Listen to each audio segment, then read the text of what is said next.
Peyton, nice to see you again on this beautiful time of day and night this time. And this time with a quote by the writer Young Pueblo, who you referred me to. And one piece of his writing is about maturity. And he says, one of the places where you really can be intentional is with your goals and with your growth. Being intentional about the ways you want to grow will help you elevate your emotional skill set, and it will attract growth-minded people. So what kind of thoughts come to mind, Peyton? Please share your ideas with us today. Yeah, wonderful to be back, and so glad that somehow technology enables us to have video conversations from across the world. This is a gift.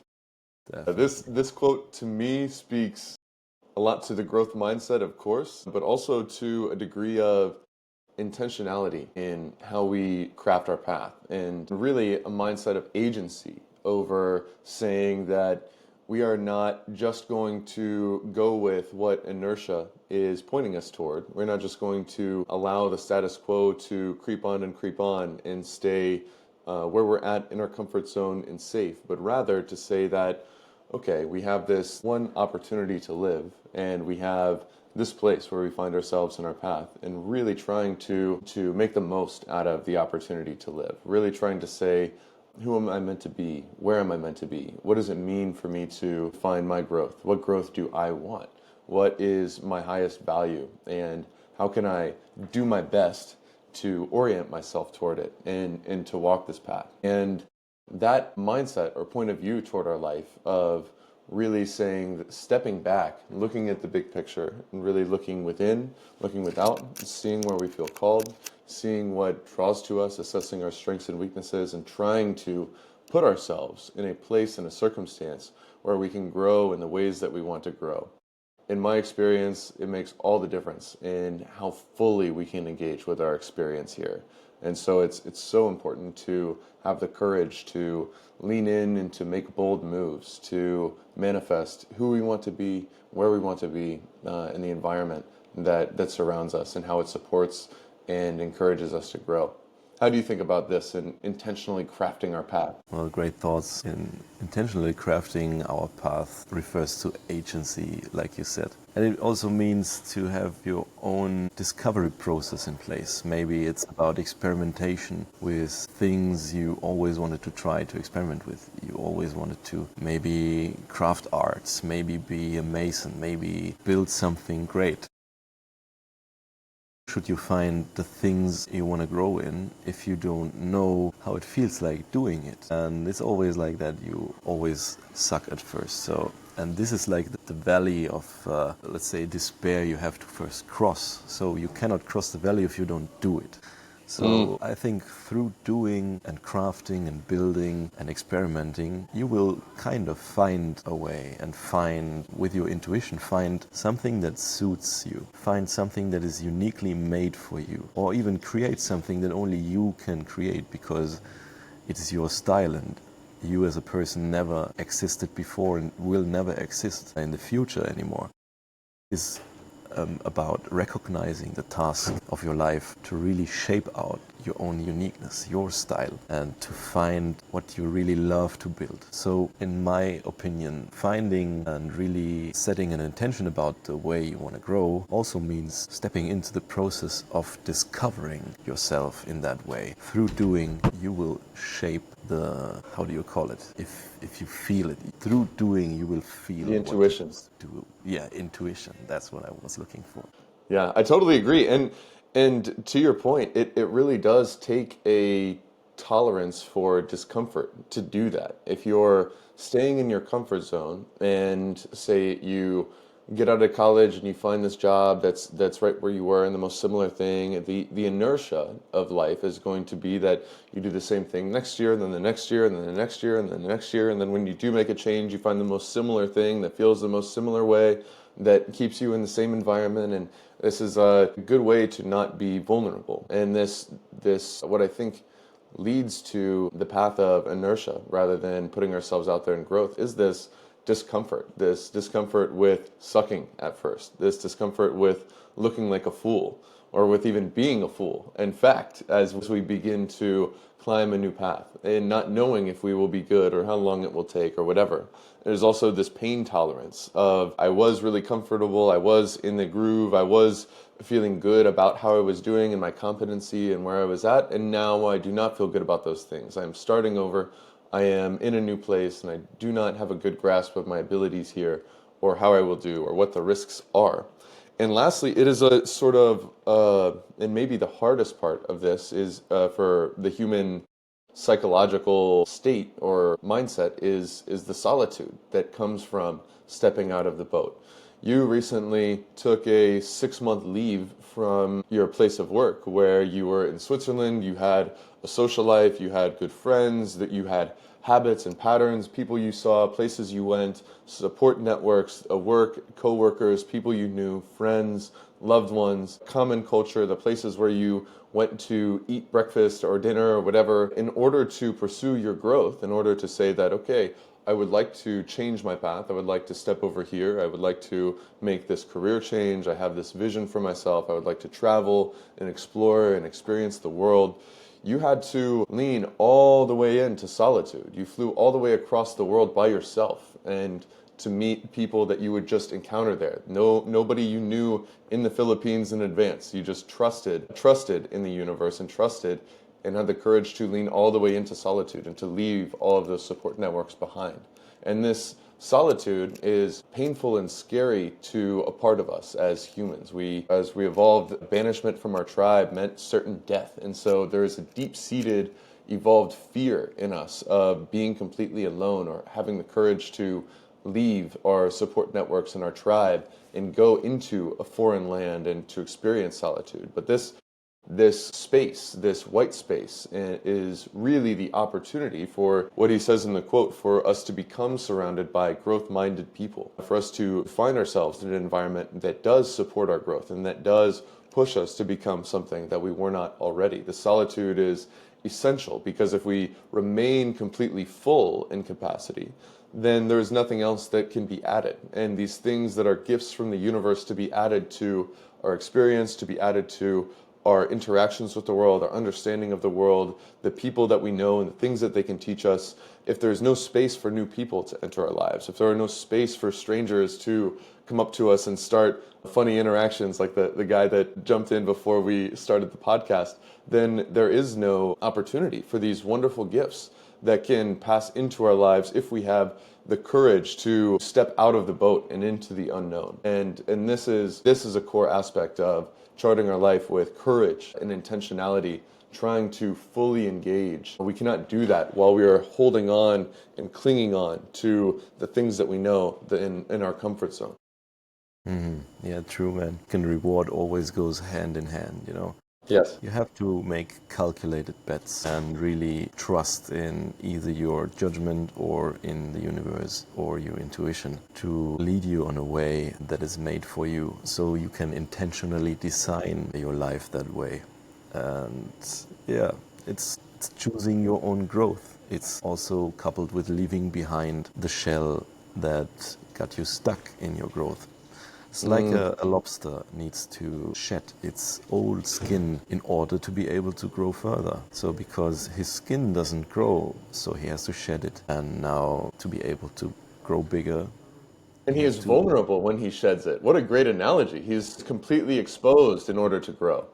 Yeah, man. Totally vulnerable and exposed in order to grow. And that's actually a beautiful thing. Because there's this kind of time in life where you decide, okay, now I'm going to shed my old skin. I make myself vulnerable, but I also have the opportunity. This is the risk. You make yourself vulnerable to predators. But if you already learn skills to mitigate these risks, then you just can say, now I have the opportunity for new growth. And also intentionally maybe be able to set your own goals and have intentionality about growth and goals. For example, now I think I really need to learn how to make offers to potential clients and so on. And I thought, okay, I got a drone with me. I want to make this drone productive so that I can productize whatever I got and make the best out of the things that I have right now. So I just thought about this process of why not offering potential resorts,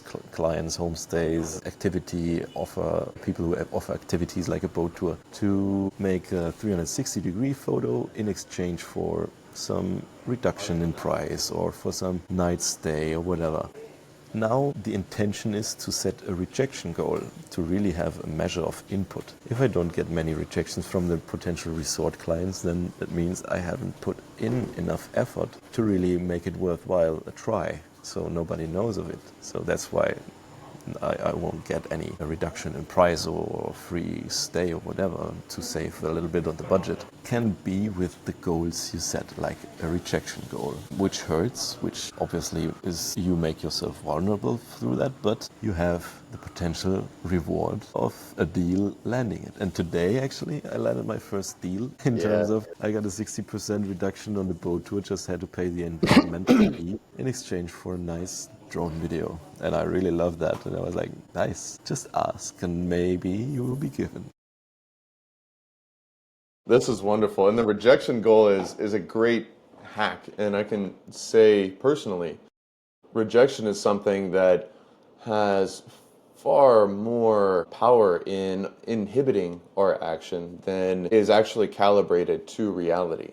And so leaning into rejection and seeing rejection as a good thing is really important, for at least for me. And maybe some people are born and they're already immune to this fear of rejection or the pain that rejection senses, but I can say, speaking personally, that it hurts to get rejected in even these small ways that say very little about us. Like really, if somebody rejects your offer to make a drone video, all it says is how much they value a drone video by a stranger. And it says nothing about you or your worth or your value or whatever. But the natural personality would be to take the rejection and, oh man, it hurts in my belly, I hate this, and I never want to experience this again, and so I'm going to avoid it.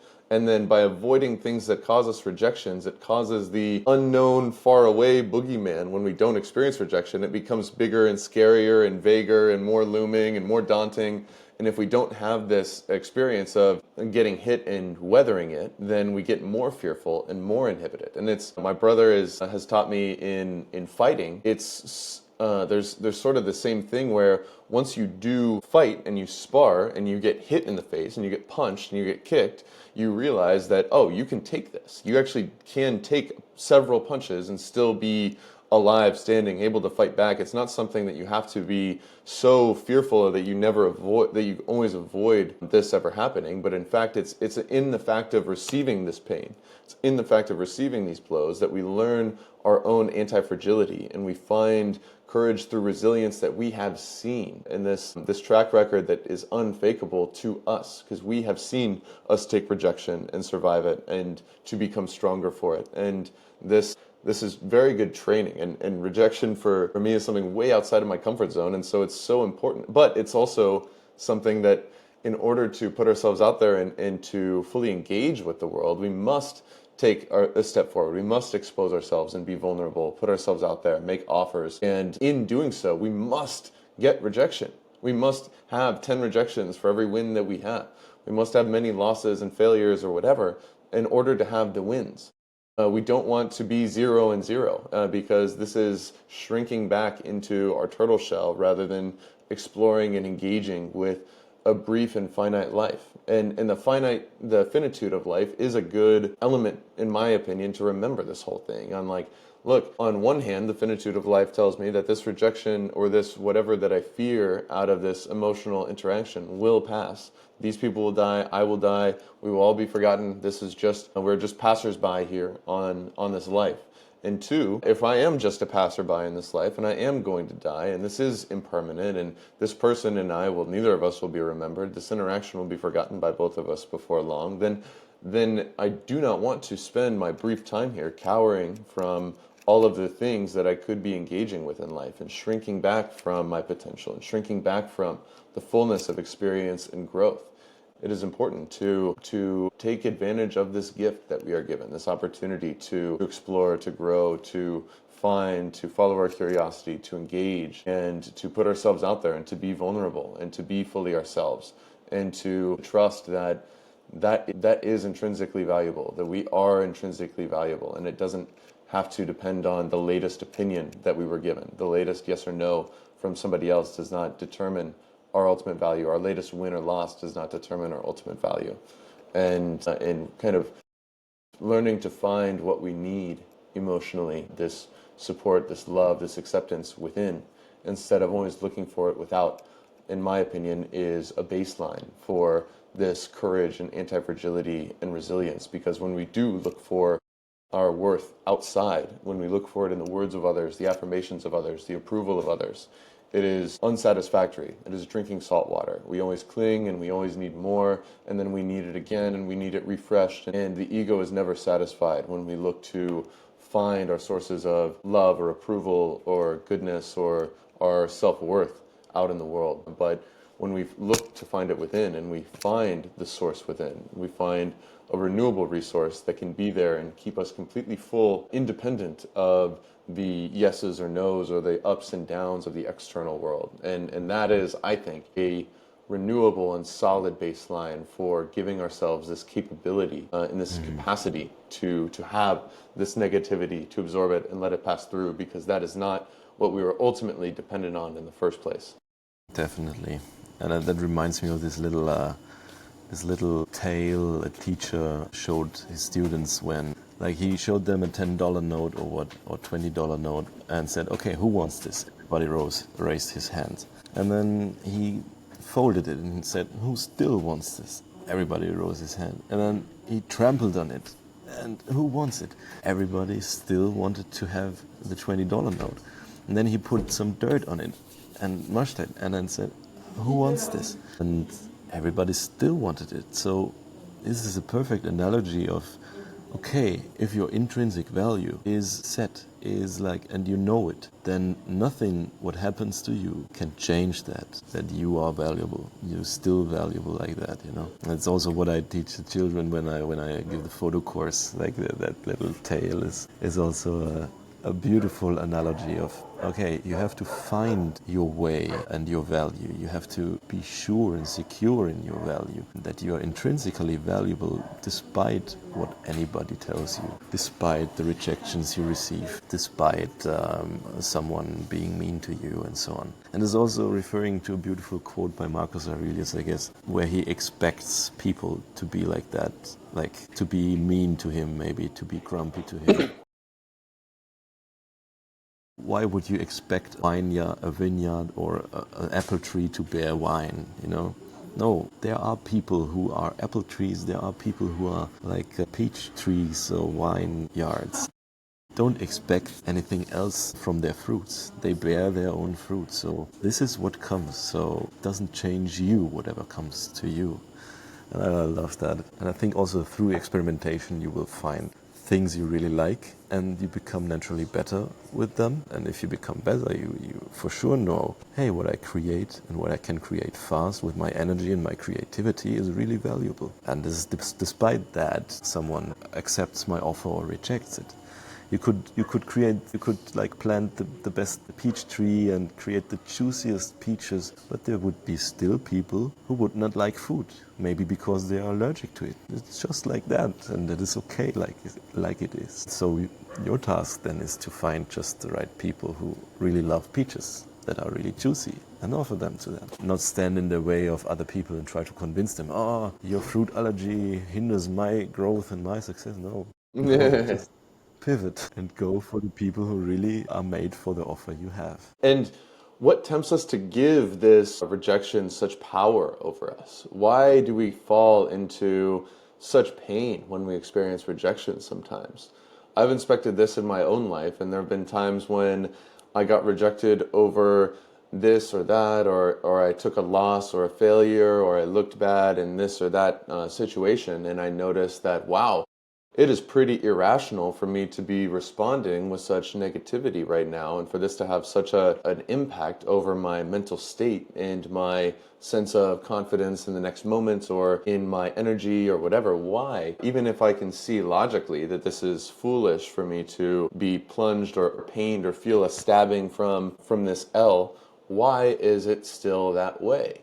And what I've found in my own experience is that The time when we are tempted to give power to the opinions of others, the times when we are tempted to surrender our agency over our own self-worth and our own self-image and our own way that we see and experience and view ourselves in the world. The times when we relinquish that power is not when these negative states are there. It is, in fact, when there is a temptation of an extremely positive state. We are praised in high places by people that we admire.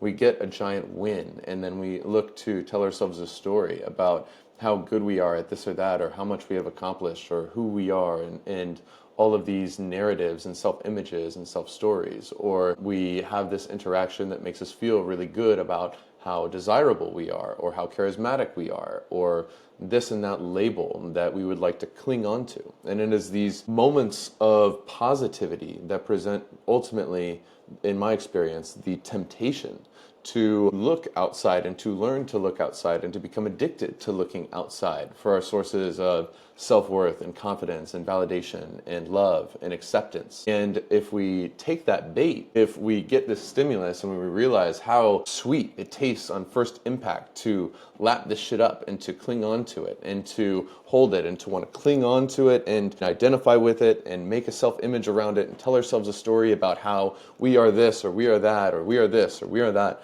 It is those moments when we create a shell of fragility around us. It is in those moments when we give our agency over our own well-being, over our own confidence, and over our own heart outside, because we have begun to cling to these things that we seek on the outside. And then it reinforces this habit and this pattern and this addiction of clinging and looking for validation or the approval of others.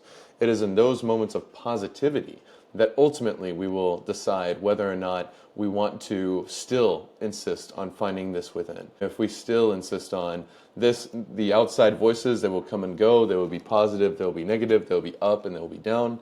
In this moment they are up, but I know that my value, my worth, my love, my acceptance has nothing to do with what other people are saying, with what other people are feeling, with what other people are doing, with how other people are reacting to me.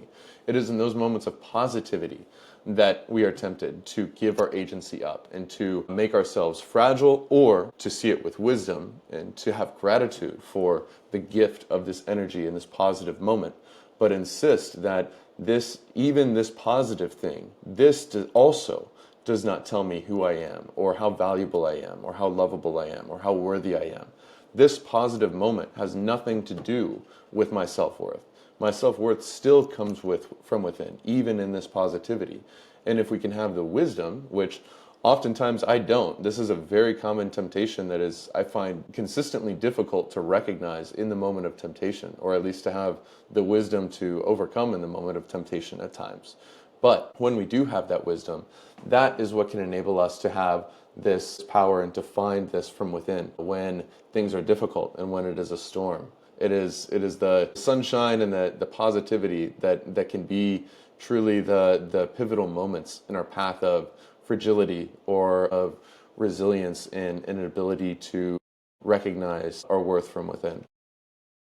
So it's like an inner game to be played at first. You really want to win the inner game in terms of be aware that it is an inner game before it is an external game. So even if you're winning on the outside and still are not secure in your own self-worth, you will probably self-sabotage your way into feeling miserable again, losing it all again, maybe not, but in effect the asymmetry of playing the inner game versus playing the outer game is just enormous. There's so many people in this world which are like very sad and depressed, and like they won on the outside, they're millionaires probably, whatever, and they still cannot choose how they want to feel. And in my opinion, the inner game is worth really considering first. It's the priority in that regard. Yes.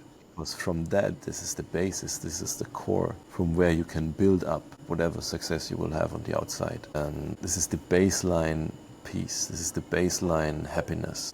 which grows from peace in effect. So also my goal in designing my life is to have like a peaceful inner state, not to be like really disturbed by things that happen on the outside. May it be rejections, may it be like something bad, may it be like physical pain, whatever. Just to really integrate it and just work with it, yeah. Yeah, and this is hard partly because the inner game is a single player game, and nobody sees whether or not we are playing the inner game directly like we can.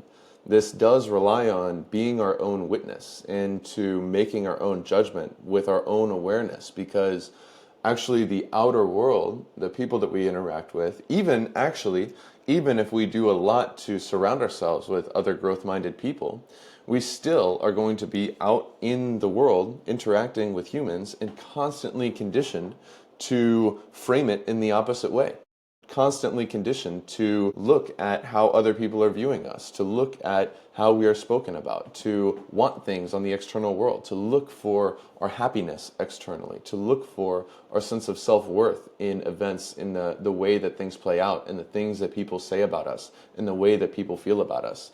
This will be reminded to us in subtle ways, but they will be framed in this way. The project of a human life and what we are here to accomplish will be presented to us with this conditioned framing every day of our life, in subtle everyday interactions, in big ways, in small ways, in loud ways, in soft ways.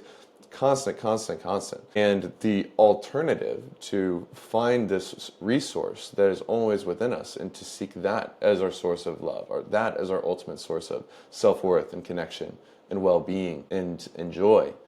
This is something that we must find in value. We must find the ultimate worth of this for ourselves through watching ourselves make mistakes over and over and seeing the cause and effect. If I follow this path, if I follow this path, if I listen to this voice, if I listen to that voice.